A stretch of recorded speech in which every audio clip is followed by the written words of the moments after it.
यार रिया, एक बात बताओ। आजकल बीपीएससी में ये तीन तीन स्टेटमेंट्स वाले बड़े सवाल आ रहे हैं। ये मेरा दिमाग खराब कर देता है।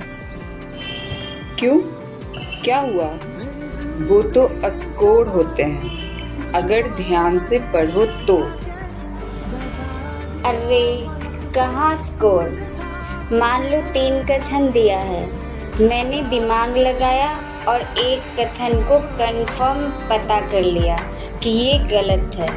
चलो एक रास्ता साफ हुआ, पर बाकी के जो कथन बचे हैं ना, उनमें ऐसी सुई अटकी है कि समझ ही नहीं आता कि दोनों सही है या दोनों में से एक। ऐसे में रिस्क लूं या छोड़ दूं? अमन, तुमने आधा रास्ता तो तय कर लिया जब तुमने एक कथन को कंफर्म गलत ठहरा दिया। तो सबसे पहले नीचे दिए गए ऑप्शन का कॉम्बिनेशन देखो, जैसे only 1 and 2, only 2 and 3। हाँ, वो तो देखता हूँ, पर बचे हुए 2 कथन में से अगर एक भी नहीं पता हो तो फिर 2 ट्रिक्स काम आती है। पहली ट्रिक है एक्सट्रीम वर्ड्स चेक। उन बचे हुए 2 स्टेटमेंट्स को ध्यान से पढ़ो। क्या इनमें ऑल, नेवर, ओनली या ऑलवेज जैसे एक्सट्रीम वर्ड्स लिखे हैं? हाँ, कई बार लिखा रहता है कि ये योजना सिर्फ इसी डिस्ट्रिक्ट में चल रही है।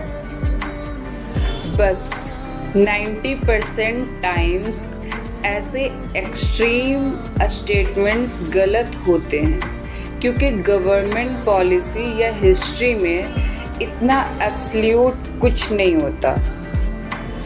तो अगर बचे हुए 2 में से किसी एक में एक्सट्रीम वर्ड्स हैं तो उसे गलत मान लो और दूसरे को सही।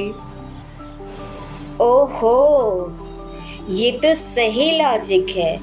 और अगर दोनों सिंपल स्टेटमेंट्स हो और उनमें कोई एक्सट्रीम वर्ड ना हो तो? तब यूज करो सोशियो इकोनॉमिक एंगल।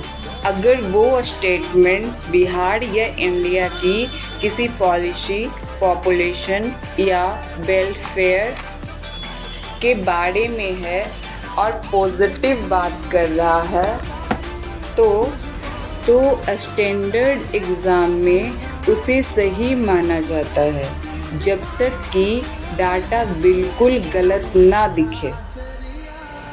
मतलब अगर एक हटा दिया और बचे 2 में से एक पॉजिटिव वेलफेयर का है तो प्रोबेबिलिटी उसके सही होने की ज़्यादा है। एग्जैक्टली। एक स्टेटमेंट्स एलिमिनेट करने के बाद आप 50-50 जोन में आ चुके हैं, जिसे हम गोल्डन जोन कहते हैं। यहाँ क्वेश्चन छोड़ना बेवकूफ़ी है। लॉजिक लगाओ, एक्सट्रीम वर्ड्स ढूंढो और अटेम्प्ट ज़रूर करो।